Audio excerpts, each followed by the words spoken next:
الشوق يبقى في اغترابي تقير في الحياة من الصحاب ومن يأمنك يا دنيا. Bapak Ibu yang dimuliakan oleh Allah SWT, saya mewakili dari jamaah dan kita semuanya turut berduka cita yang mendalam atas kejadian yang menimpa manusia secara umum, khususnya saudara-saudara kita yang hari ini mendapatkan ujian yang berat, terutama di Provinsi Aceh, Provinsi Sumatera Barat, Provinsi Sumatera Utara dan sekitarnya, yang dimana Allah telah memberikan bala ujian pada mereka, musibah, banjir, tanah longsor, likuifaksi dan yang lainnya. Jadi kalau kita lihat fenomena apa yang diturunkan oleh Allah dengan izin Allah berupa alam yang sedang ngamuk, kalau orang bilang ya, itu semua atas izin Allah. Maka pada tentunya ini kita bisa mengambil pelajaran ibrah bahwa setiap ujian itu izin dari Allah, tapi itu ada sebab. Sebabnya apa, Pak Bu? Tangan-tangan manusia yang kotor, kejahatan, kerakusan, keserakahan, kedoliman, orang-orang yang memiliki niat tujuannya untuk kepentingan dirinya ataupun kepentingan yang lain, sehingga apa yang diperbuat oleh mereka menjadi korban bagi yang lainnya. Jelas Bapak Ibu nggih? Maka di wilayah Aceh, Sumatera Barat, Sumatera Utara ataupun sekitarnya yang hari ini mendapatkan ujian berat, kita bela sungkawa. Semoga keluarga yang ditinggalkan senantiasa mendapatkan ridho dari Allah dan juga diberi keikhlasan, kesabaran, keteguhan imannya, terutama bagi orang-orang muslim khususnya ketika diuji oleh Allah.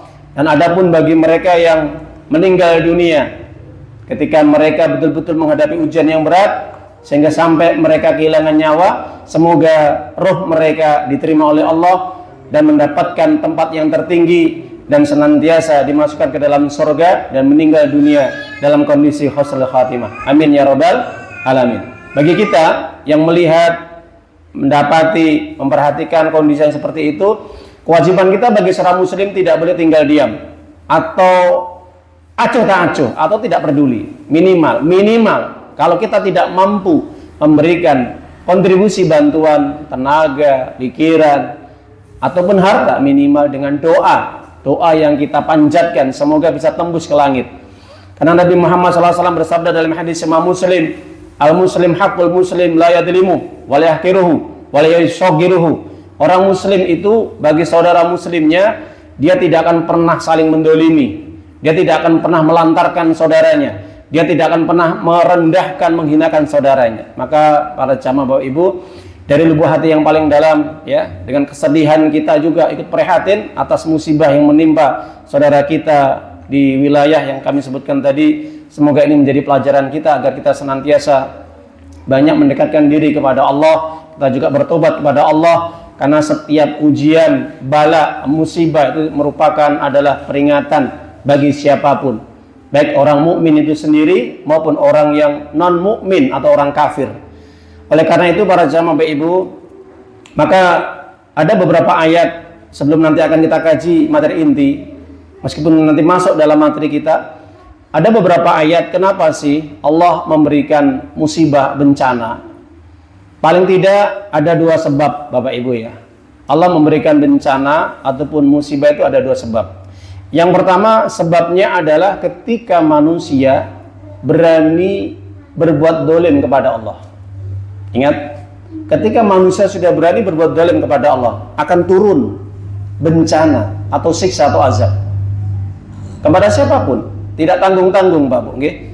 Baik di situ ada orang kafir atau orang mukmin, ketika orang-orang itu dolim kepada Allah itu di situ sangat kuat, dominan, ya. Mereka menyekutukan Allah, mereka berbuat syirik kepada Allah, mereka menentang aturan Allah, merubah hukum-hukum Allah, menghinakan syariat Allah, melecehkan agama Allah, mengingkari ayat-ayatnya, maka jelas ini kedoliman. Gak tanggung-tanggung. Ketika Allah menghendaki, maka dijelaskan dari beberapa firman Allah. Kita kutip Pak Bu nggih. Penyebab yang pertama ketika Allah menurunkan azab ataupun bencana ataupun musibah, maka disebabkan karena kedoliman dari penduduk suatu negeri itu, dolim kepada Allah. Itu Allah katakan di dalam surat Hud surat 11 ayat 102. Wa kadzalika akhdhu rabbika idza akhadhal qura wa hiya zalimah inna akhdahu alimun syadid. Ya begitulah ketika azab Tuhanmu, kata Allah. Sampaikan kepada umatmu wahai Muhammad.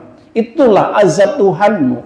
Di saat ketika Allah menurunkan azab atau mengazab suatu penduduk di suatu negeri, itu disebabkan penduduknya berbuat zalim kepada diriku. Jelas?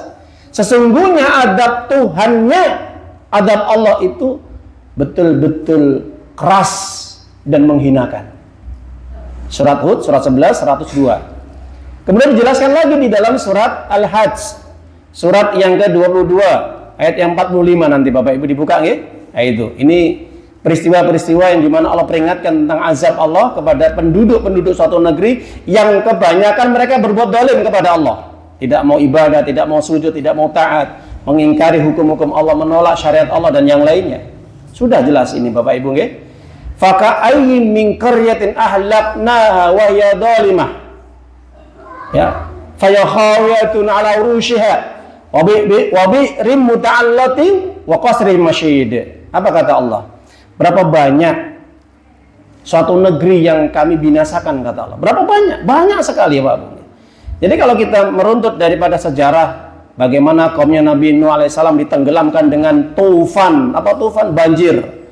Surat Al-Ankabut ayat yang ke-14, itu peristiwa umatnya Nabi Nuh ditenggelamkan dengan banjir, air bandang bah yang itu menenggelamkan gunung, nggak main-main Pak. Gunung aja tenggelam. Bukan gedung-gedung yang bertingkat, itu masih kalah dengan tingkat apa? Dengan ketinggian gunung. Gunung itu bisa 4.000 meter, 4 kilo Pak.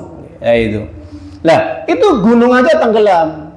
Kenapa? Karena dolim kepada Allah, dolim kepada Rasulnya. Nah itu, menolak dakwah Nabi Nuh alaihissalam, tenggelamkan. Fa'akhadnahum tufan, ya, wahum dolimun. Kami azab mereka dengan banjir sebab mereka berbuat dolim, kata Allah. Jelas ya? Nah, itu. Bagaimana kaumnya Nabi Lut? Dilempar batu dari langit, ditenggelamkan ke bumi, dihancurkan. Kenapa? Karena melakukan perbuatan kedoliman, mengingkari perintah Allah, menolak aturan Allah, ya, memusuhi dakwah Nabi Lut alaihissalam. Mereka melakukan perbuatan homoseksual yang itu belum pernah dilakukan umat-umat sebelumnya. Sudah dibinasakan, hancur lebur Pak mungkin. Sebagaimana kota apa ya? Kota Topen, apa? Pompei ya, kota Pompei lah itu salah satu contoh Pak, salah satu misal itu ya, dihancurkan ya, seadanya semua penduduknya habis semuanya itu, kota Pompei. Kalau Musa apakah itu hubungannya dengan kaumnya Nabi Lut alaihissalam ya itu. Yang ketiga juga bagaimana kaumnya Nabi Saleh alaihissalam yang mereka telah mengkhianati perjanjian, ya, mengingkari perintah Allah, tidak nurut apa yang telah disampaikan oleh nabinya Nabi Saleh. Ketika onta betina yang harusnya dijaga dikasih minum, yang sudah ada kesepakatan 3 hari untuk onta, 3 hari untuk mereka, dibunuh, disembelih, dimakan. Sudah, malaikat Jibril dan malaikat yang lain berteriak dengan keras, hancur lebur dengan teriakan yang luar biasa dari para malaikat Allah. Ya. Dan masih banyak ya, kaumnya Nabi Musa alaihissalam ditenggelamkan di laut ya, dan juga Fir'aun laknatullah alaihi.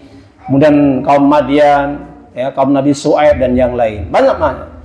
Nah, ketika peristiwa-peristiwa yang sudah Allah abadikan di dalam Al-Quran, jelas Bapak Ibu nggih, karena kezaliman mereka terhadap Allah dan kepada para rasul mereka, maka ini bisa berulang kembali. Nah, bagaimana Ustadz ketika Nabi Muhammad SAW berdoa agar tidak diazab langsung umatnya, dikabulkan? Iya, dikabulkan. Akan tetapi pengabulan itu ketika Nabi masih hidup atau ketika masih banyak orang-orang yang soleh. Nah, itu. Tapi ketika banyak orang-orang yang kufur, banyak orang yang dolim, maka jelas azab Allah akan diturunkan. Meskipun di situ ada orang-orang beriman. Maka ketika azab turun Pak Bu, bencana itu kita lihat ya, rumah-rumah hancur, pertanian hancur, kendaraan-kendaraan rusak ya, tergilis dengan banjir bah itu. Benar kata Allah, khawiyatun ala urushiha, bangunan-bangunan roboh, nggak tersisa, Pak. Sumur-sumur, ya, wabi'ri mu'attalah, sumur-sumur ditinggalkan, nggak ada manfaatnya, air nggak bisa diminum, campur dengan banjir, ya. Wa qasrin masyid, dan juga gedung-gedung istana-istana itu sudah tidak dihuni, tidak layak lagi. Kenapa? Ya, karena mungkin sudah kena banjir, ada hancur juga. Ya, ini peristiwa ini diabadikan Allah dalam Al-Quran, ternyata berulang kembali kalau kita lihat. Coba ketika ada YouTuber yang nyoteng itu Pak Bung, banjir itu ya, nyaksikan itu di satu tempat ya, kayak mungkin di satu kampung itu, mobilnya bagus-bagus Pak, Bu, harganya mahal. Ada di situ mobil-mobil baru semua, ada Alphard, mungkin ada Innova yang baru, ada yang lainnya, itu harga rata-rata di atas 500 juta Pak. Sudah tenggelam, kena beletok itu, sudah nggak bisa dipakai lagi itu mobil, tenggelam dengan apa? Lumpur. Ya, bayangkan rumah itu tenggelam kan? Nah itu rumahnya bagus-bagus Pak, masya Allah ya, itu harganya miliaran itu. Kalau tidak salah, kalau di sini mungkin perumahan itu ya, perumahan elit itu Pak Bu. Saya lihat itu betul. Ada itu yang mungkin sudah kita share itu, nah, cuplikan-cuplikan itu. Nggak ada manfaatnya sudah.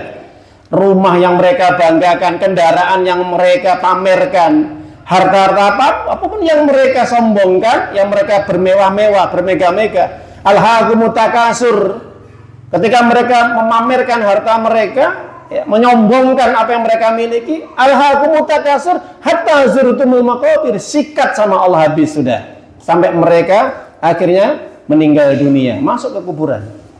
Apa yang mereka bawa? Apa yang mereka banggakan dengan harta yang mereka miliki? Kalla tidak, sekali-kali Bapak Ibu ya. Kalau sudah azab Allah turun, ya, tidak ada satupun yang bisa menghalang-halanginya. BMKG ya, mengatasi, mana sampai sekarang tindakannya. Nah, kita lihat pejabat-pejabatnya itu ya, nggak begitu responsif, bahkan dari masyarakat di luar tempat itu segera langsung memberikan bantuan. Gitu betul? Ini realita nyata Pak, nggak masalah itu. Ya, kita terus menyoroti masalah peristiwa itu mulai awal sampai akhir Pak. Ya, yang berbondong-bondong memberikan bantuan siapa? Masyarakat umum. Ya, pemerintah telat Pak memberikan bantuan. Bahkan saya mengatakan itu bukan kondisi darurat nasional itu. Ya. Banyak komentar Pak, sangat tragis ini. Makan korban 700 yang meninggal dunia, bahkan lebih, yang hilang 400, belum mereka yang ya mendapatkan kondisi yang mungkin kurang baik, ya, terluka, kehilangan harta, ribuan rumah hilang lenyap, belum kendaraan Pak. Itu belum dikatakan darurat nasional. Bayangkan. Kita lihat Kim Jong Un ya, itu korup ya, Korea Utara, ketika pernah terjadi melanda musibah itu, banjir atau apa itu, yang meninggal dunia itu berapa ratus itu, langsung dieksekusi Pak Bu. Pejabatnya 30 itu dieksekusi karena lalai dalam menjalankan tugas. Nggak main-main Pak, itu korup Pak ya, korup, negara yang tidak mengenal Tuhan, ateis gitu. Nah itu, jadi kira-kira kita prihatin dalam kondisi yang seperti itu ya. Kenapa mereka tidak sadar ya, dengan kejadian yang seperti itu? Baik, maka para jamaah Bapak Ibu, ini peringatan juga. Maka Allah katakan di dalam surat Al-Anfal ayat 25, surat yang ke-8. Apa kata Allah? Wattaqu fitnatal la tusibanal ladzina dzalamu minkum khassah wa'lamu annallaha syadidul iqab. Hati-hati wahai Muhammad, sampaikan kepada umatmu, ketika azab Allah turunkan tidak hanya menimpa orang-orang dolim saja secara khusus di antara mereka, tapi orang mukmin itu berdampak Pak Abu. Jelas berdampak itu. Apa penyebabnya?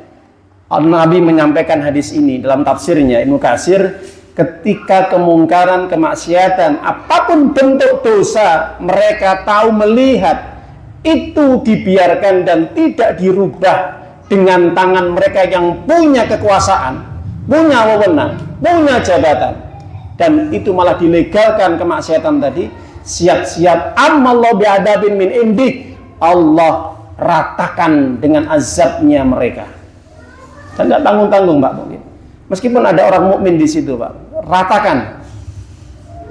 Yang membedakan apa Pak Bu? Yang membedakan, maka nanti ketika dibangkitkan dari alam kubur itu berbeda nanti. Adapun masalah ketika mereka diwafatkan oleh Allah, dimatikan oleh Allah, itu sama Pak.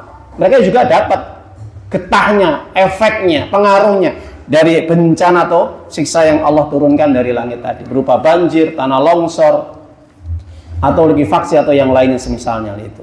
Baik, para jamaah Bapak Ibu, materi inti kita adalah 4 sebab Allah tidak akan menurunkan azab. Nah itu. Kalau tadi kan pengaruhnya orang berbuat dolim kepada Allah, dan yang kedua dolim kepada diri mereka sendiri atau dolim kepada manusia yang merusak alam, menghancurkan alam, dan yang lainnya. Baik. 4 sebab Allah tidak akan menurunkan azab.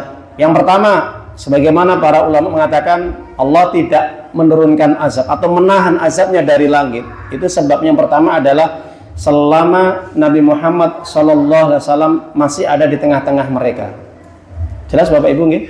Selama Kanjeng Nabi Muhammad SAW yang mulia masih hidup di tengah umatnya, artinya masih sugeng, masih berdakwah, masih punya tugas, itu azab Allah tidak akan Allah turunkan.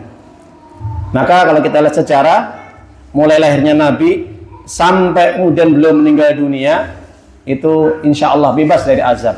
Kecuali sebelum Nabi dilahirkan, azab Allah turun, betul? Yaitu turun surat Al-Fil, surat gajah. Allah turunkan azab dengan mengirimkan burung ababil, burung kecil yang berbondong-bondong. Itu jutaan burung yang tujuannya adalah untuk menghancurkan tentara Abrahah dengan pasukan gajahnya. Tidak ada yang tersisa, Pak. Itu azab Allah. Ya, itu baru sebelum itu kelahiran Nabi loh, nggih. Jarak 50 hari sebelum kelahiran Nabi. Setelah itu ketika Nabi lahir, insyaallah ya, tidak ada azab yang Allah turunkan. Kenapa? Jelas Allah memuliakan nabinya. Allah memberikan kesempatan kepada umatnya untuk kembali kepada jalan yang benar, mengikuti dakwah Nabi Muhammad SAW. Maka ditahan, dikasih kesempatan, Mbak. Sampai kapan? Ya sampai Nabi meninggal. Sampai Nabi meninggal. Nah itu, Masya Allah. Ini rahmatnya Allah, kasih sayangnya Allah kepada Nabi Muhammad SAW dan juga umatnya. Meskipun banyak yang dalil, banyak yang bekikuk.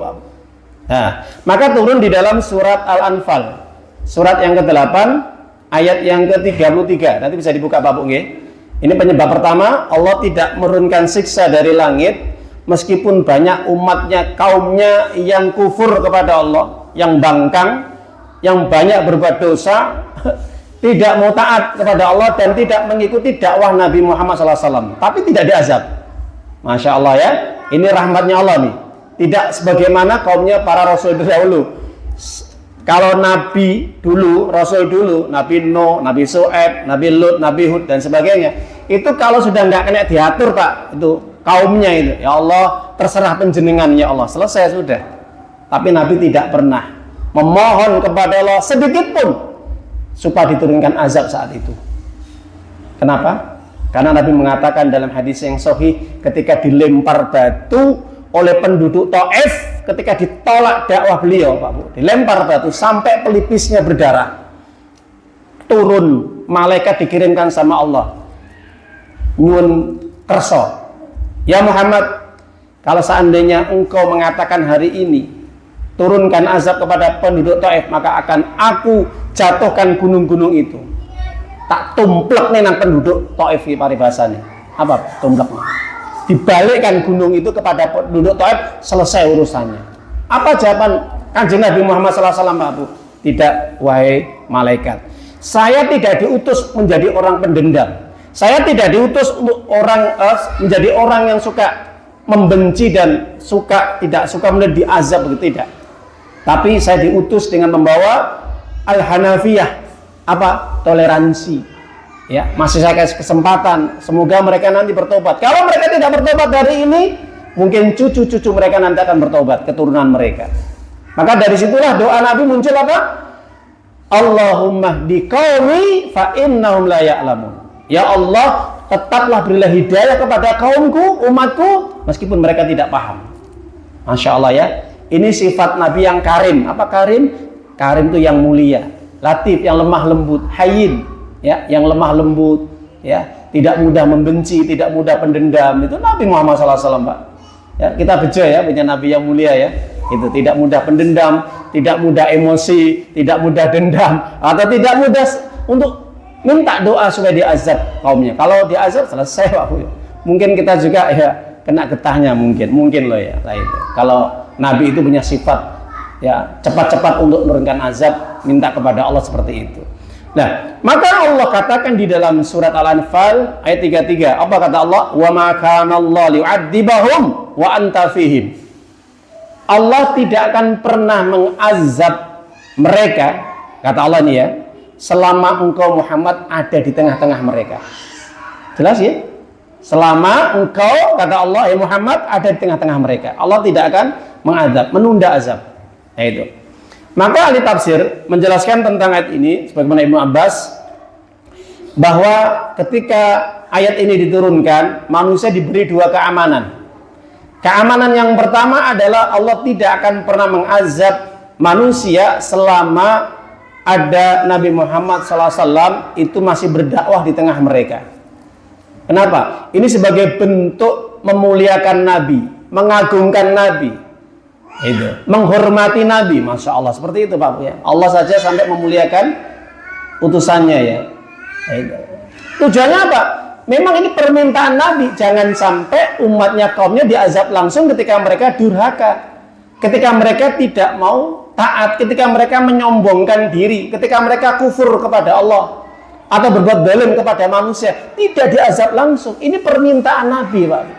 Kenapa? Bisa jadi nanti mereka sadar, tobat, atau ketika mereka tidak bertobat, mungkin anak keturunan mereka nanti yang akan memperbaikinya gitu loh. Masya Allah ya. Baik. Itu kata Ibnu Abbas. Ya, jadi para jamaah Bapak Ibu, rahimana rahimakumullah taala, itu yang pertama. Ya, meskipun kaitan dengan ayat ini turun, Bapak Ibu, ya, ini ada hubungannya dengan ayat berikut, ayat sebelumnya.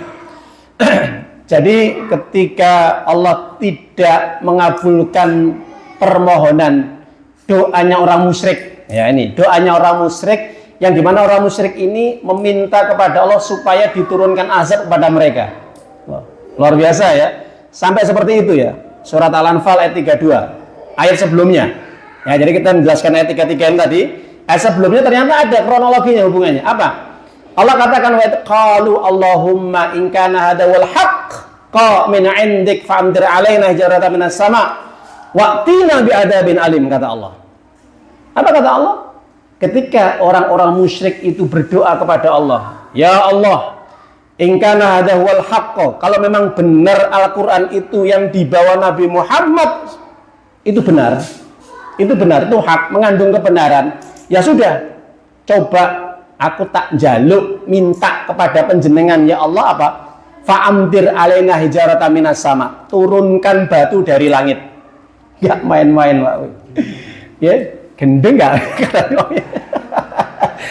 Ini peristiwa sebab nuzulat ini turun kepada orang musyrik, tokoh pentola orang musyrik ya, An-Nadhr bin Harith. Ya, ini memang orang yang lancang, dia memang seperti itu ya. Jadi ketika Nadhr bin Harith ini ya, dia pengen menunjukkan seperti apa sih dakwah Nabi, apa benar dia utusan Allah. Kalau memang benar, coba tak jajal lagi. Kira-kira kalau saya minta azab diturunkan enggak? Karena dia tahu sendiri bahwa umat-umat terdahulu memang itu diazab sama Allah. Coba ini benar enggak? Kalau benar, berarti Nabi gitu loh. Ah, ini para tafsir mengatakan ini kebodohan, keculasan, kepandiran, pandir apa? Pandir ya. Keculasan, kebodohan ya. Wes pokoknya enggak apa, sifat-sifat orang musyrik itu memang bodoh Pak, bodoh, mendu, digawe dewe, bertingkat dan dolim. Itu orang musyrik. Bayangkan jaluk azab Pak, minta azab ini kepada Allah. Apa kalau tidak diturunkan batu dari langit Pak, sebagaimana kaumnya Nabi Lut? Paling tidak Pak, i'tina bi'adzabin alim, turunkan azab yang lainnya lah, terserah pokoknya. Jadi ada dua permintaan. Kalau nggak turunkan azab berupa batu dari langit, mungkin azab yang lain, mungkin ya banjir, atau mungkin longsor, atau gempa bumi, atau semisalnya. Ini kalau orang bilang kurang ajar itu. Ya, nah ini. Jadi apa yang disampaikan oleh orang musyrik ini dikabulkan nggak Pak Bu? Tidak. Kenapa? Ya tadi. Maka diteruskan ayatnya, wa ma kana Allah yu'adzibahum wa anta fihim. Allah sekali-kali tidak akan mengazab mereka meskipun mereka memohon, meminta beribu-ribu kali, tidak akan pernah diturunkan selama Nabi Muhammad SAW hadir di tengah mereka. Jelas ya? Baik. Kemudian yang kedua, sebab Allah tidak menurunkan azab secara langsung kepada manusia ini, di samping ada kehadiran Nabi di tengah-tengah mereka, yaitu selama mereka masih minta ampun kepada Allah, istighfar, masih memohon ampun, ya, bertobat kepada Allah Subhanahu wa taala. Mana ayatnya? Terusannya surat Al-Anfal 33. Jadi ada terusannya tadi Pak Bung. Jadi satu ayat itu ada dua keterangan kata Allah.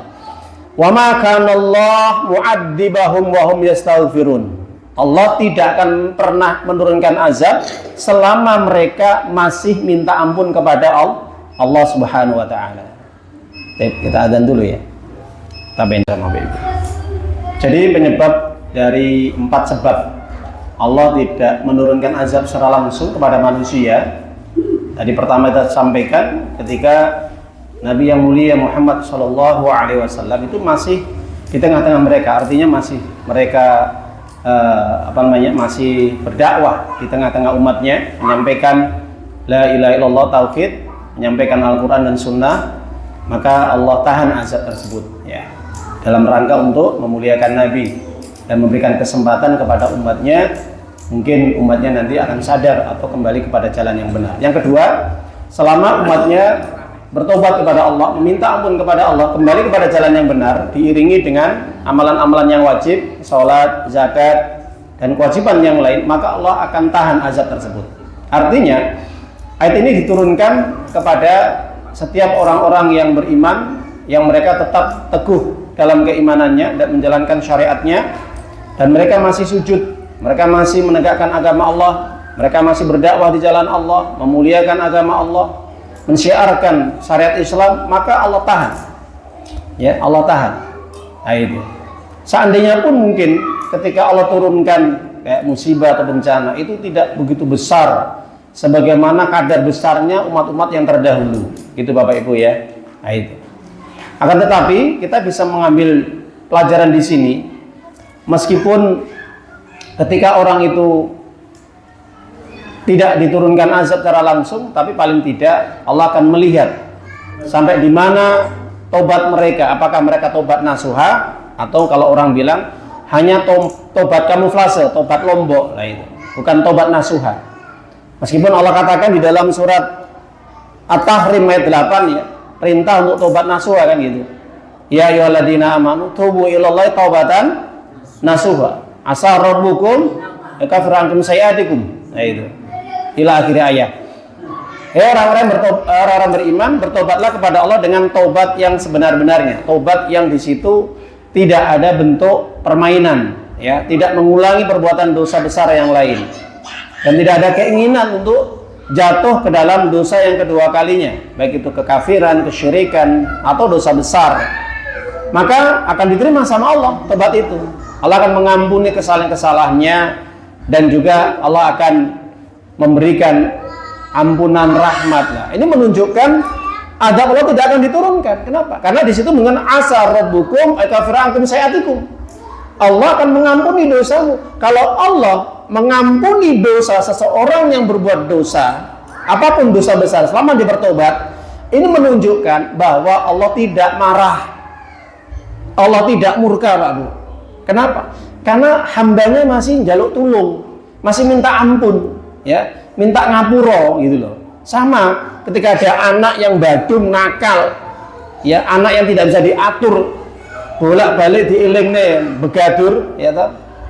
Tiba-tiba dia sadar, yang ngapura ambek wong tuane. Kira-kira dimaafkan ya Pak Bu?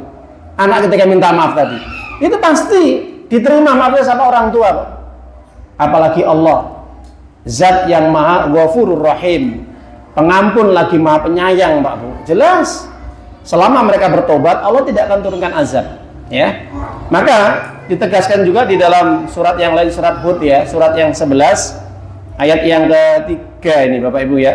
Apa yang disampaikan oleh Allah, katakan wa anistaghfiru rabbakum summa tubu ilaihi yumatikum mata'an hasana ila ajalin musamma wa yu'ti kulladzi fadlin fadlah wa in tawallaw fa inni akhafu 'alaikum adzaba yaumin kabir. Jelas. Maka wahai Muhammad, hendaknya umatmu, ya, engkau sampaikan agar senantiasa minta ampun kepada diriku, kepada Tuhannya, kepada Tuhan mereka, Tuhanmu, ya. Dan hendaknya mereka tobat ya atas kesalahan-kesalahan yang mereka kerjakan. Kembali kepada jalan yang benar, menjalankan syariat yang benar. Allah akan memberikan nikmat, ya. Allah akan memberikan nikmat yang banyak kepadamu dengan waktu tertentu. Nah, itu. Dan dia akan memberikan karunia-Nya kepada setiap orang yang berbuat baik. Ya, itu. Wa in tawallu, ingat. Tapi kalau mereka berpaling kembali, ingat ini, di sini ada kata-kata kecuali. Kalau mereka berpaling kembali, artinya kembali kepada dosa yang mereka lakukan, yang itu menimbulkan murkanya Allah, laknatnya Allah, ya sudah. Fa inni akhafu alaikum adzaba yaumin kabir. Katakan Muhammad, aku berlindung kepada Allah, ya, agar azab tersebut tidak menimpa kepada kalian.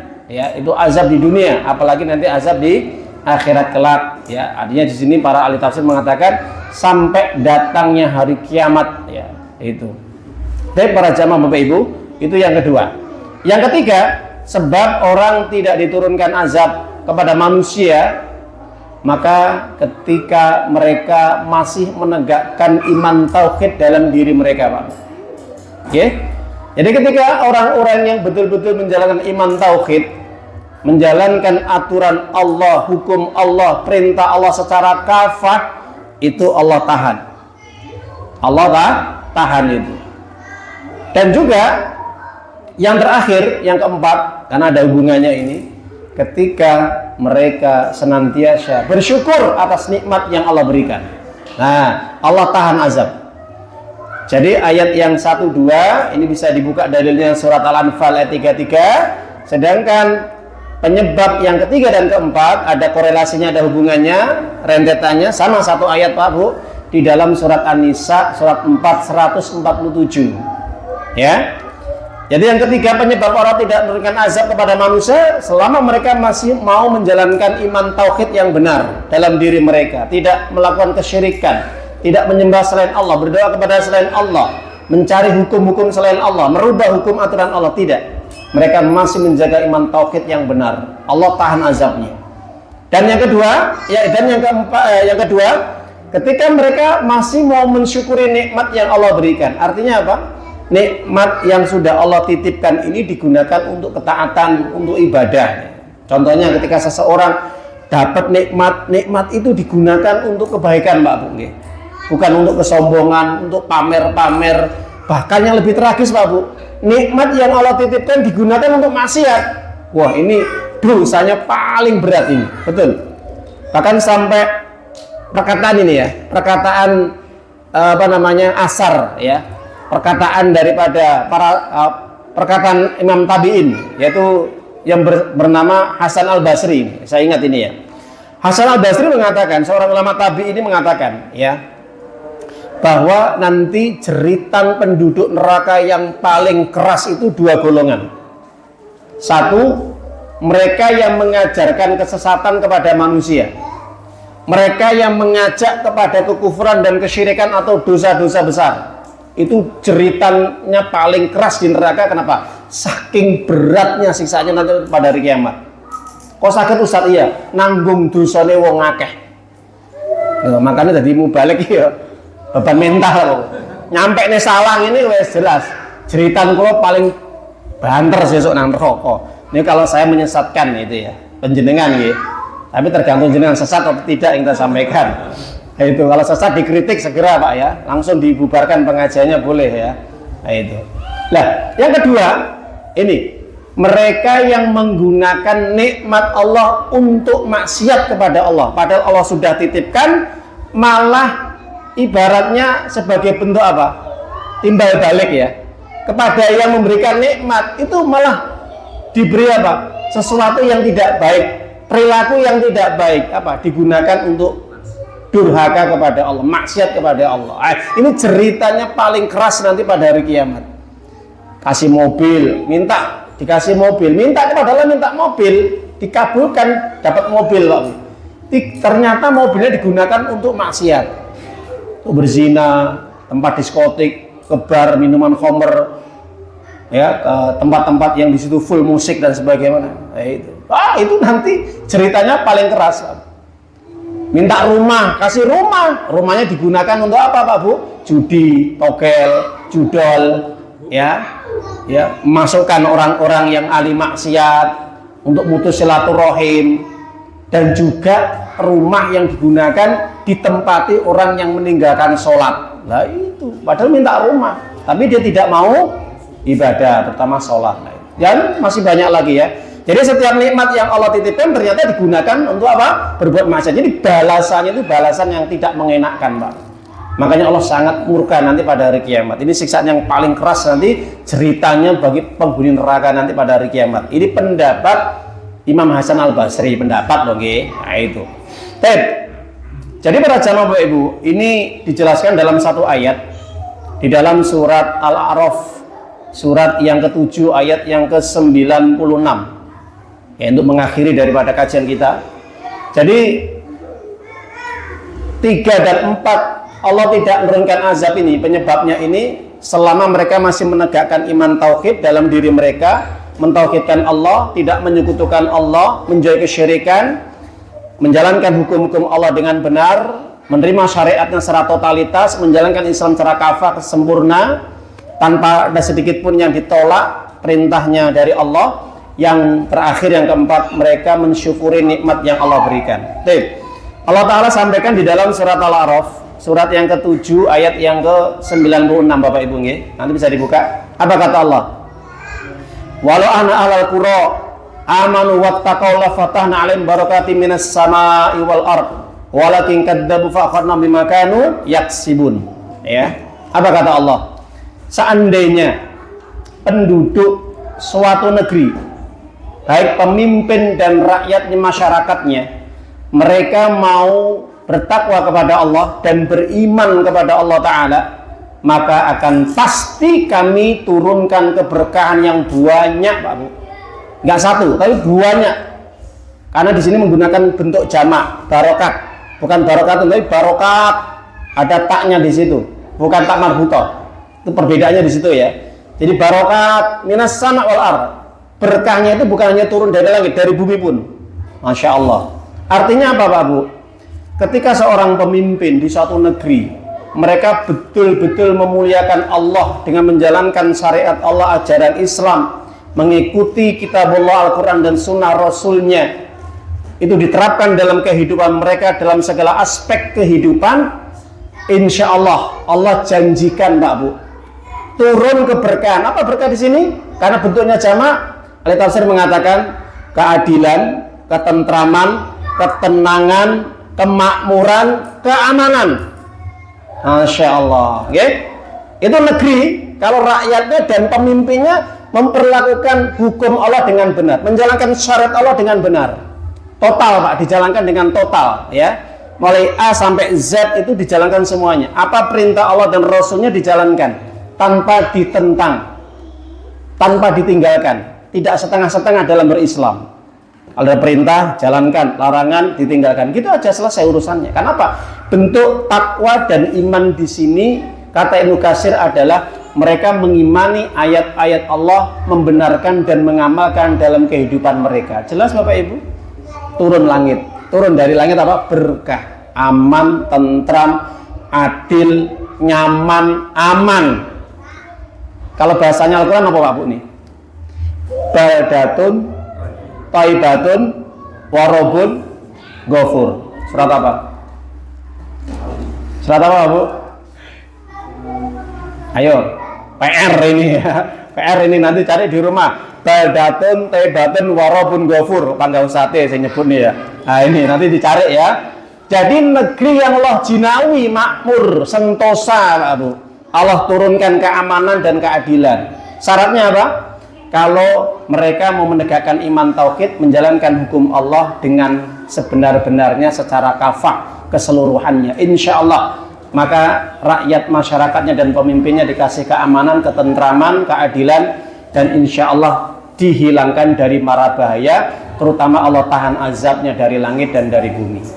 Semoga kajian di malam hari ini bisa memberikan manfaat yang besar kepada kita, dan mudah-mudahan bisa mengingatkan kita akan pelajaran nasihat dari Allah dan Rasulnya, bahwa pentingnya kita untuk menjaga iman kita, amal soleh kita, agar kita senantiasa hidup dalam keberkahan, lindungan Allah, keamanan.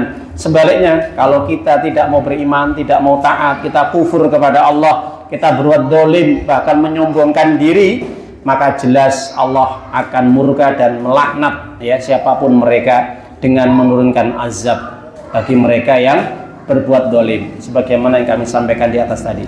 Pada akhirnya, marilah majelis ini kita akhiri dengan bacaan hamdalah. Alhamdulillahirabbil alamin. Subhanaka Allahumma wa bihamdika asyhadu an la ilaha illa anta astaghfiruka wa atubu ilaik. Kalau ada kekurangannya itu datangnya dari saya pribadi dan syaitan yang terkutuk. Kalau ada kebenarannya itu datangnya dari Allah dan Rasulnya, maka wajib kita terima, jangan sampai kita ragu-ragu. Al-haqqu mir rabbika fala takunanna minal mumtarin. Bila taufik wal hidayah, akhiru da'wana. Assalamualaikum warahmatullahi wabarakatuh. ayyuhalladzina amanu ittaqullaha haqqa tuqatih wa la tamutunna illa wa antum muslimun.